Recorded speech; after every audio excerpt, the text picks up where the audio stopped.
The Sealed Book.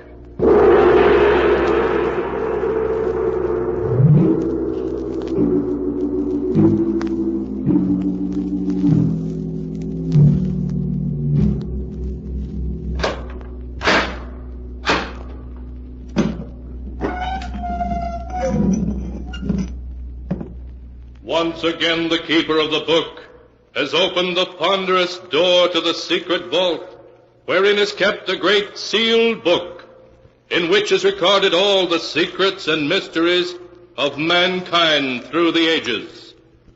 Here are tales of every kind, tales of murder, of madness, of dark deeds, strange and terrible beyond all belief. Keeper of the book, I would know what tale we tell this time. Open the great book and let us read. Slowly, the great book opens.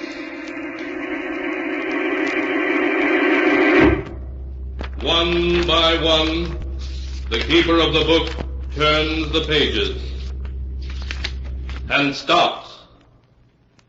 The strange story of three people who ventured into a long-lost cavern, a cavern cursed by the ancient Aztecs, a tale called I'll Die Laughing.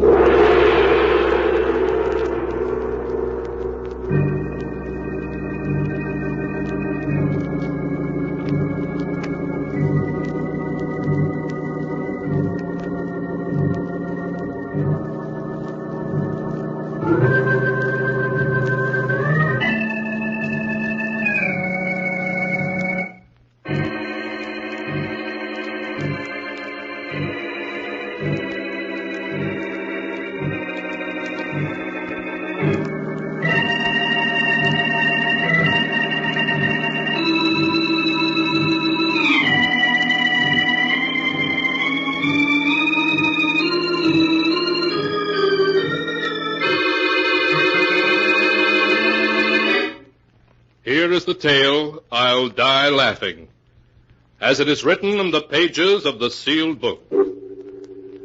It begins in one of the big old houses on Nob Hill in San Francisco. John Dayton, a huge, fat, middle-aged man, is laughing at a story that Dr. Smith, his personal physician, has just told him. Oh, say, Doc, that's a good one. I'll remember that. You'd better remember the other things I told you, too, John. I will, Doc, I will. Thanks for dropping in. That's quite all right. Goodbye, John. Goodbye. Doctor? Yes, dear. What did he say? Did he think the dizzy spells you've been having were serious? Oh, of course not. He said I'd live to be 90. He just told me to stop working so hard at the office and learn to take things easy, that's all. You have been spending too much time at the office, John. Well, I'm thinking of taking a vacation. A long vacation. Now, please excuse me, dear. There's someone upstairs in the study waiting to see me. John, who is that horrible-looking old man waiting up there for you? Well, I'll explain that later, dear. Oh, say, when Harvey gets here, send him right up the study, will you? All right, John.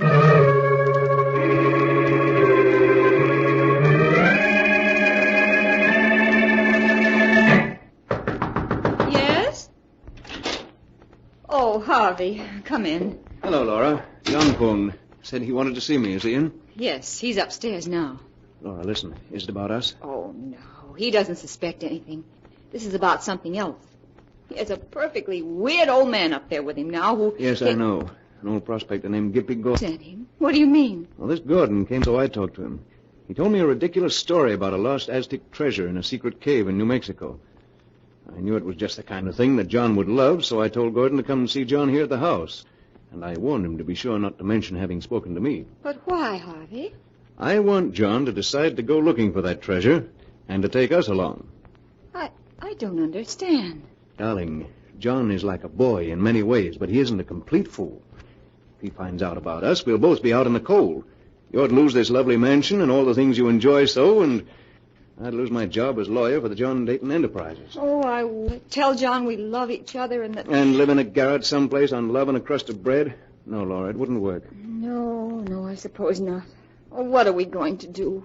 Suppose something should happen to John. An accident, say.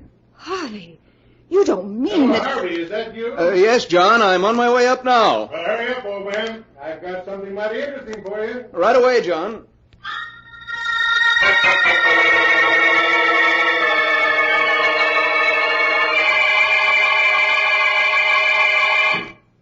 Harvey, this is Gimpy Gordon, a prospector. Gimpy, this is Harvey Lewis, my legal advisor. How do you do? Howdy, Mr. Lewis. Harvey, I've just paid Gimpy here $5,000 for a map showing the location of a buried Aztec treasure in a haunted cave. What? Yeah. I'd better sit down on that one. Well, where is this treasure? Well, Harvey, you've heard of the Devil's Cavern, haven't you? Tremendous cave mentioned in early historical records of the Southwest, but apparently lost for the last 300 or 400 centuries. Why, yes, I read something about it. It's supposed to have miles of winding passageways in which a man could wander for weeks without finding a way out. That's the one. And I found it. Well, the gist of the story is this.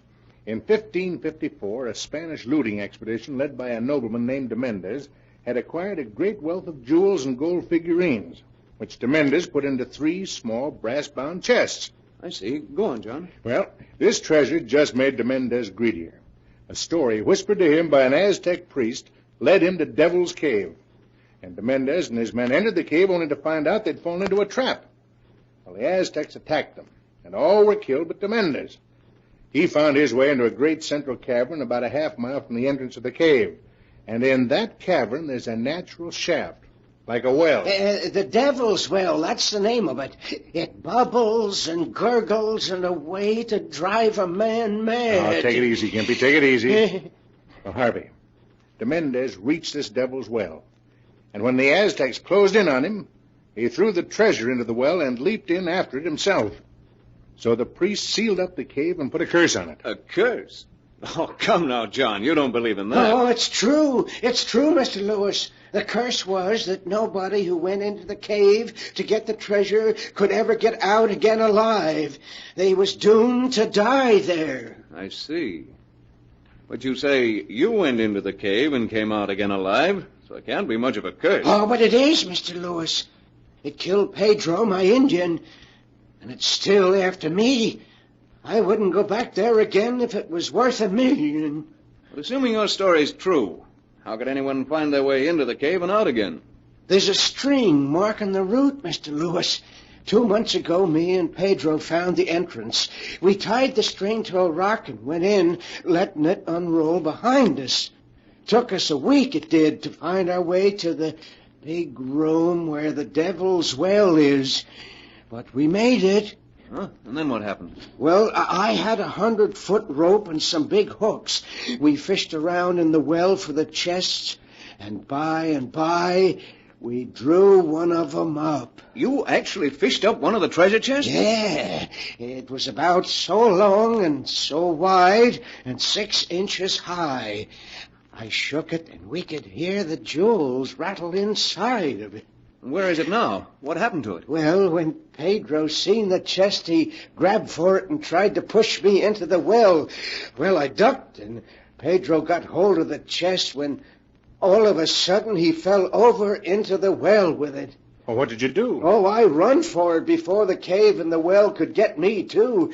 I followed the string back, and I didn't stop till I was outside. But all the way, I heard Pedro calling to me for help.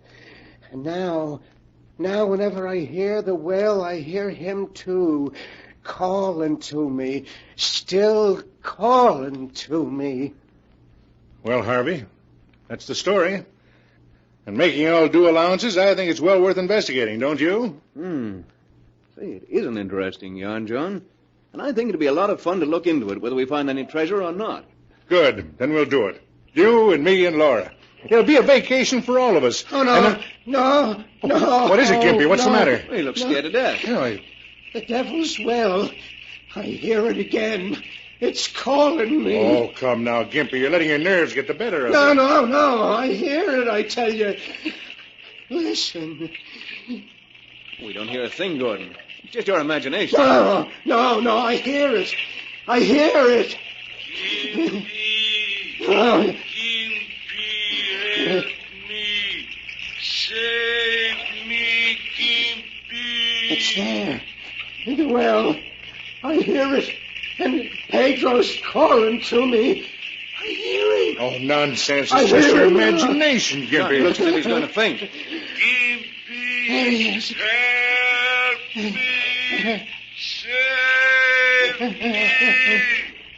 That's Pedro in the well. He's calling to me. Hey, John, grab him. Good grief. He's dead.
And now to continue the story, as it is written in the sealed book.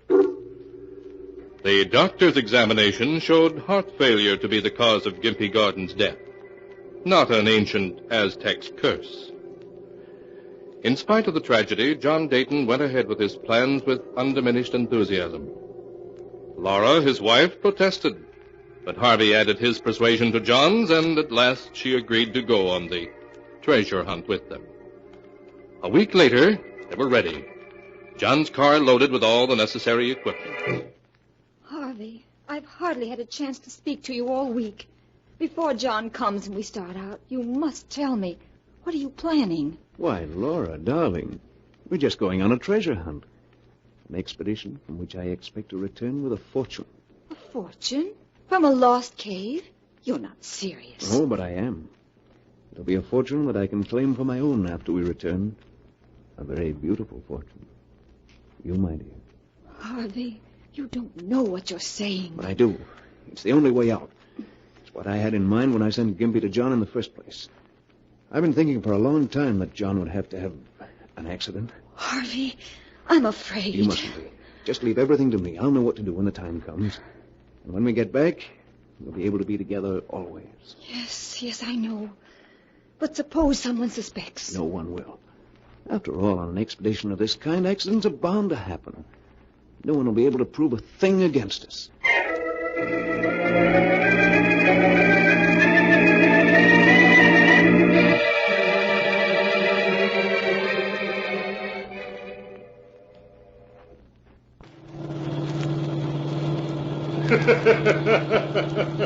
And just imagine how Gus Wilson and Duck Arnold will look when we invite them over and show them a couple of chests full of old Aztec jewelry. Their eyes will pop right out of their heads. John, for heaven's sake, stop laughing. I can't stand it anymore. Oh, what do you mean, stop laughing? Why, Laura, what's wrong with laughing? I like to laugh. And when I die, I hope I'll die laughing. Well, if you don't stop it, John, I'll die.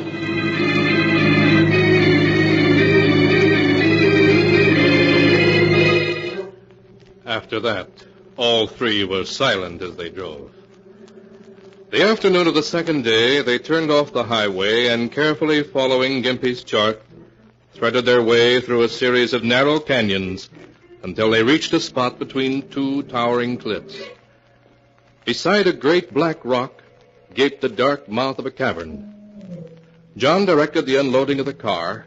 Then he led the other two a few feet into the mouth of the cavern until he found there the end of a slender white string that led into the cave, losing itself in the darkness. Look, there's the string. Well, was old Gimpy Gordon telling the truth or not? Certainly looks as if he was. We're not going to explore the cavern now, are we? Let's wait until morning. Oh, nonsense, my dear. Now's as good a time as any. Harvey, you and Laura go ahead with your flashlights. Laura can carry the rope and you carry the food. And I'll bring the grappling hook. All right, John. Ready, Laura? Now, wait just a second. I want to try this little special device I brought along to make sure we don't get lost. Huh? A bottle with a sprayed top and a colorless liquid in it. Uh-huh. Oh, I don't get it, John. What's that for? I told you. It's to make sure we don't get lost. Now, watch. I'll spray some of the ink in this bottle on the wall of the cavern. There. Now, I've sprayed the spot on the wall. Now, shine my flashlight on it. What? Well, I don't see a thing. That's because the ink is a special invisible type. You see, the ink only shows up when you look at it through special glasses. Now, here, Harvey, put on these colored glasses. All right, John. What do you see? Why, George, you're right. The ink has a greenish glow when you look at it through the glasses. You see, it works. I'm going to use this bottle to spray the ink on the walls of the cave, and it'll mark the proper passage. Oh, John, you always have to amuse yourself with something silly like that, don't you? It isn't silly.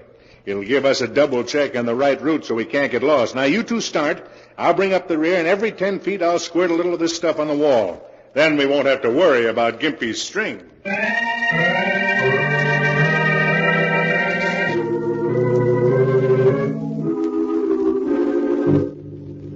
Uncertainly, the little party groped its way forward, through winding passageways that opened constantly into dozens of other passages. They would have been lost in no time but for the slender white string that led them ever deeper in the echoing depths. Half an hour later, they came out into a great chamber far below the surface. Huge stalactites hung from the ceiling, glistening damply in the beams of their flashlights. They advanced a little way into the underground chamber and put down the ropes and other equipment they were carrying. A low gurgling and moaning of water echoed through the cavern. That's the sound Gimpy mentioned, Harvey. It means we've reached the Devil's Well. Look, over here. A round opening in the floor of the cabin. Yes, this is it, all right. John, be careful. Don't worry about me, Laura. You stay there with our equipment if you like. Say, water isn't gurgling anymore. No. Oh, but Gimpy said it came and went. Must be an underground stream causing it. Say, Harvey, shine your light. 100 feet at least. And to think there's a fortune down under that water. All right, George, before we go back, what do you say we drop the grappling hook down and see what we can find, huh? Now? Yeah, sure. All right, John. I'll admit I'm kind of curious myself. Harvey, get me the rope and the grappling hook, will you? We may bring up one of those chests the first try. Of course, John. It won't take a second to try our luck. Laura, have you got the rope there? Yes, right here. Harvey, you're not going to do it now? Yes, I am. There's no sense in waiting. We'll be out of here in 30 minutes, free to live our own lives just as we wish. Have you got that rope in, Harvey? Hey, it was tangled, John. I'm bringing it now. Just keep your nerve, Laura. It'll be all over in a minute. Right. Here's the rope, John, and the grappling hook, too. Oh, fine. Let's give me a hand with it. Harvey, what are you doing? Just giving you the rope, John, but not quite as you expected. Yeah. Now I'll try to move your arms. Well, you've bound my arms to my sides, Harvey. What's the meaning of this? I'll tell you what it means, John. It means that you're about to die. Die? Have you gone crazy? You fool. Why do you think I arranged this silly treasure trip anyway? You arranged it? Why, I arranged it. That's what you think, but you're wrong. Old Gimpy Gordon came to me first with his ridiculous story, and I passed him on to you. I knew to give Laura and me the opportunity we needed to get rid of you. Laura, is this true? Are you in this with Harvey, this murder plot? Harvey, hurry. Please hurry. Oh, so it is true. You two brought me here to kill me. And I thought... What a joke on me. You won't think it's a joke for long. Because in just a minute you're going down in that well, John. The The story we'll tell is that you got tangled in the rope, tripped and fell in. And if anyone comes to fish out your body, John, it was an accident. If anyone comes to fish up my body. Oh, that's a joke, Harvey. You don't know how good a joke it is. But you will. You will. Stop laughing. Make him stop laughing. Now make him stop. Goodbye, John.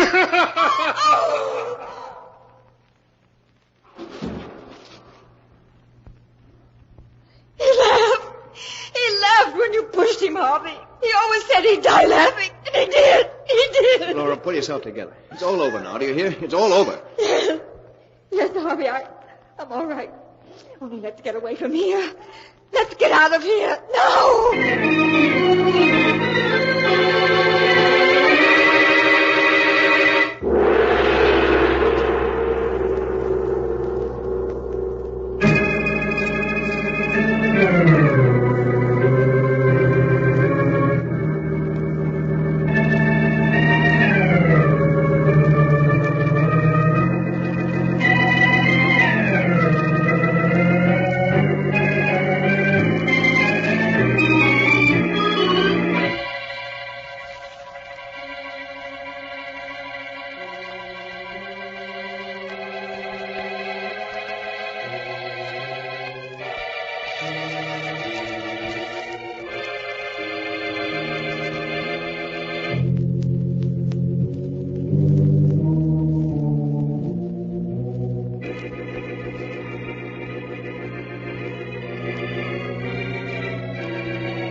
And now to continue the story as it is written in the sealed book.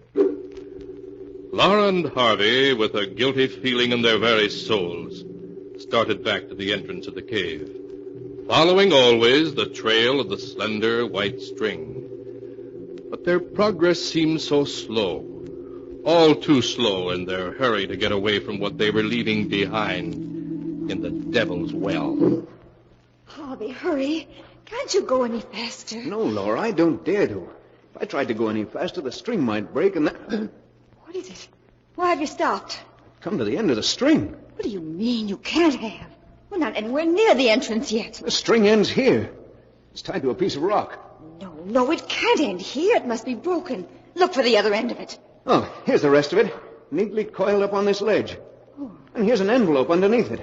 A fresh white envelope. It was John. It's one of John's jokes, that's it. Quick, what does it say? Dear Laura and Harvey, for some time I've known what was going on between you two. It's time you were both taught a lesson. When old Gimpy Gordon came to me with his story, I saw my way clear to do so. And I have worked out a plan that will be in operation when you read this letter. This is my plan. As we enter the cave, I shall send you two on ahead. I shall follow and remove the string from the entrance of the cave to the point where you find this letter. After we have reached Devil's Well, I shall contrive somehow to slip away from you two, leaving you alone together. Oh, no. You will, of course, follow the string back toward the mouth of the cave. But when you come to the end where this letter is, you will be forced to stop. So John planned this. He wants to kill us. No, wait. I shall be able to find my way in and out of the cave by means of the special luminous ink, which I shall spray on the walls as I go in. My colored glasses will enable me to see the ink, where your eyes will see nothing. I shall leave you alone in the cave for 12 hours. And if at the end of that time you can still stand the sight of each other, I shall cheerfully step out of the picture. Oh, no. For during those 12 hours, you should get well acquainted with each other's true character. What a beast he is. You ask why I do this. Because Dr. Smith has told me that at best, I can hope to live not more than 6 months. No. And under the circumstances, I don't much care what happens. My little joke on you is all the punishment I care to inflict. At least you'll always remember that a man is not a fool just because he likes to laugh a lot. Signed, John Dayton. That's all of it, Laura. Harvey. Harvey, listen. He's laughing, Harvey. He's laughing at us. Oh, stop it, Laura. It's just your nerves. You've got to get hold of yourself, or we'll never get out of here. We never will, Harvey. That's why John laughed when you killed him. That's why he's laughing now. Laura, pull yourself together. He played a joke on us, and now he's laughing. Hey, you fool. We're going to get out of here. I tell you we are. We're not. Never in a million years. We are, I tell you, the same way John planned to get out. He marked the walls of the cabin with special luminous ink, didn't he? Well, those marks will lead us out, too, do you hear? They'll lead us out. No, they won't. You have to have special glasses to see it. Yes, but we'll go back to the well where we left the equipment and get the glasses. And then we'll be all right. Oh, no, he won't. That's why he's laughing. Because he had the glasses in his pocket when you pushed him into Devil's Well, Harvey. He has them in his pocket now.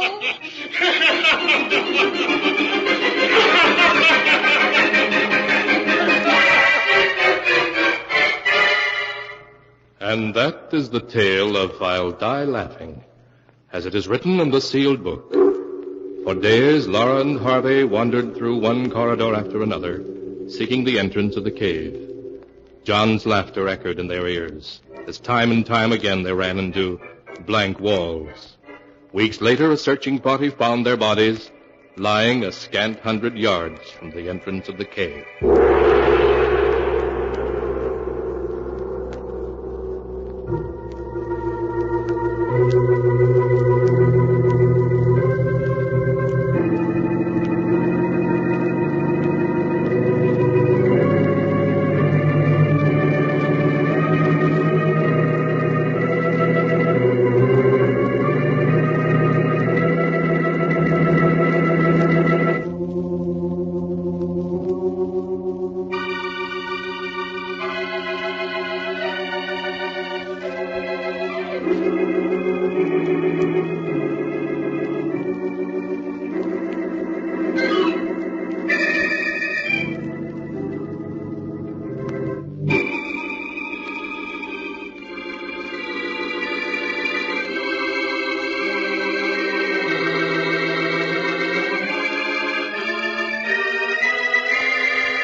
And now, keeper of the book, before you close the great book, show us the tale we tell next time.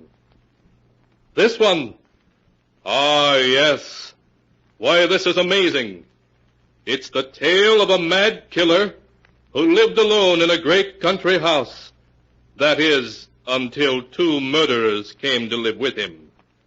A tale called Design for Death.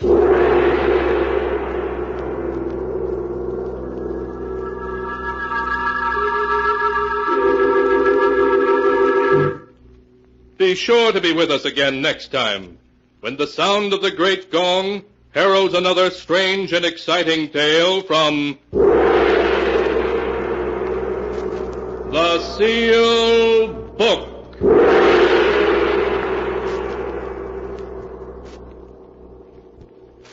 The Sealed Book, written by Bob Arthur and David Cogan, is produced and directed by Jock McGregor.